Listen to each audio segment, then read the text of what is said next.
Stuart, Webb, business success mentor, author, podcast host, speaker, CEO, and founder of The Complete Approach with another one-take video blog, All the Mistakes Stay In. Do you have to write a proposal for your customers before you start working with them for either your productized service or an actual physical product? If you do, what's your success rate with that proposal? Is it over 90%? If not, you need to rethink what your proposal should tell your potential customer.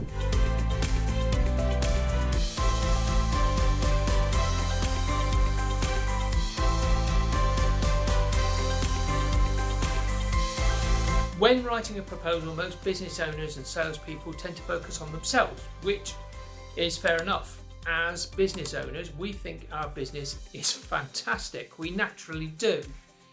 But we want to tell people how great our business is, a noble thing to do, but from the perspective of the potential customer or client, they're not so interested in our business and our credentials and what awards we've won and what certificates we have and how long we've been in business, particularly if you've already had an initial discovery meeting with them.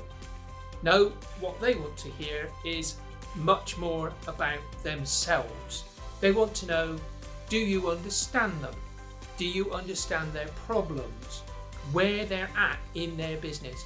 That sort of thing. Now, they want to know that you understand their business or their problems, and you can demonstrate you've got a solution for them and show them that you will be able to solve the problem they've got. So an effective proposal consists of having a really good template and demonstrating that you understand the problems, so that basically after having an initial discovery meeting with a potential new client and asking questions of that client around what's important to them, what are the issues that they're facing, what do they need assistance with, what outcomes and what objectives are they looking for, you can then complete a proposal based upon that discovery meeting. And when you put that proposal together, it's really important to basically throw back or put those words into the proposal. So when they're reading the proposal, they go, yes, this is fantastic. You understand me, you understand the business. So while we might want to write about ourselves, the client wants to read about themselves. And that's really got to do with the original reptilian part of our brain, which is all about me, me, me. It's very me-centered, and we focus on that so that we need to grab their attention and show them that we really understand what they want from us as a potential supplier. So my suggestion is cut your proposal to about 2 pages. So it's really quite short and succinct, but for the person that you're pitching to, it just shows them that you really understand them. And you're going to go through all the points you understand, and it makes it really easy for them to come to a decision that they want to work with you. So the question would be, of course, what should that template look like? What things should be in that proposal document? And I have 9 points that I'm going to put to you now as those topics that should be in your proposal. Starting with the situation appraisal. That's where you start. You basically outline where the client is currently at. And secondly, you want to address with them the objectives that they have, the outcomes that they're expecting, so you can have tangible and intangible outcomes within that section, whether or not it be growth or savings, or whether or not they want happier employees. The next heading is value. That's around the value of achieving the set of objectives that you've just set out, that you discussed with them during the discovery meeting. Fourth point would be around metrics. How are you going to evaluate the success in the eyes of the client? What's important to them? What does success look like for them? Always relate back to what they're telling you that's important to them about their business. Fifth, timing. What's the start date, end date? Very straightforward, and any deliverables along the way during that timeline. The next heading is point number 6, and that's accountability. What is going to be accountable for in both parties? It's really important. That might be around emails being replied to within 24 or 48 hours, or only being contacted during business hours.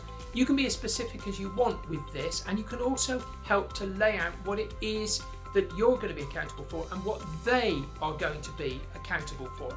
It's important that they understand what you're going to be saying that you need them to do, so that you understand the nature of the collaboration and they buy into the nature of the collaboration as a result. 7th, credentials. Now this is where you can, if you want, you don't have to, and generally I'm not sure I put in many credentials, but this is where you put in your credentials. So if you wanted to put in a bit about your business and some of the awards or things that you feel that would be important that you'd like them to know, this is the time to do it. Not necessarily important, because you should have discussed a lot of that obviously before you get to your discovery meeting. However, restating at this point, that's fine. 8th, last but one, terms and conditions. This includes fees, other terms and conditions, inclusions, exclusions, and things like that. The final point, the last really important one, is acceptance. That's the signature. This is where you also put your price, and any deadline for accepting the proposal can always include a deadline for accepting the proposal. Don't ever leave that to chance. So I was dealing with this with one of my clients on my Success to Soar program recently. One of the growth levers they were really trying to pull was to increase the win rate on their proposals, which was around 50%. So we actually looked at this and I said to them, what was your proposal process? What does it look like? How long is it? They said it's probably about 12 pages, and 12 pages is just way too long a proposal. Most people would get lost before they got to the end of the second page. An awful lot of information for a business to read through. So what did we do?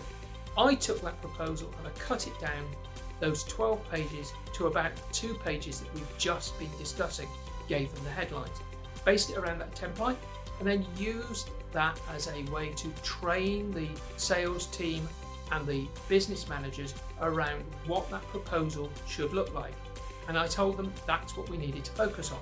And we focused on what you needed to discover during the initial discovery session so that you could complete the template. And that's really important about what's understanding about important to their business. So go into the discovery session knowing that you need to capture certain information to put into your proposal.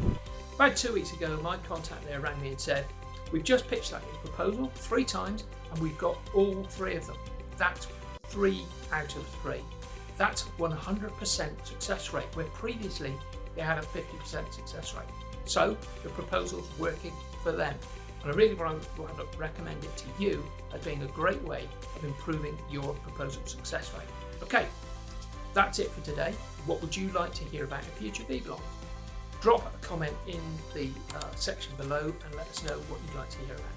And if you would like to get in touch and discuss with me something about how your proposal is working, or about ways in which you would improve your business growth, download everything you need about building your business in a single page by clicking on the link at www.scientificvaluebuildingmachine.com. That's scientificvaluebuildingmachine.com. Okay, that's it for today. Really appreciate you taking your time. Speak to you very soon.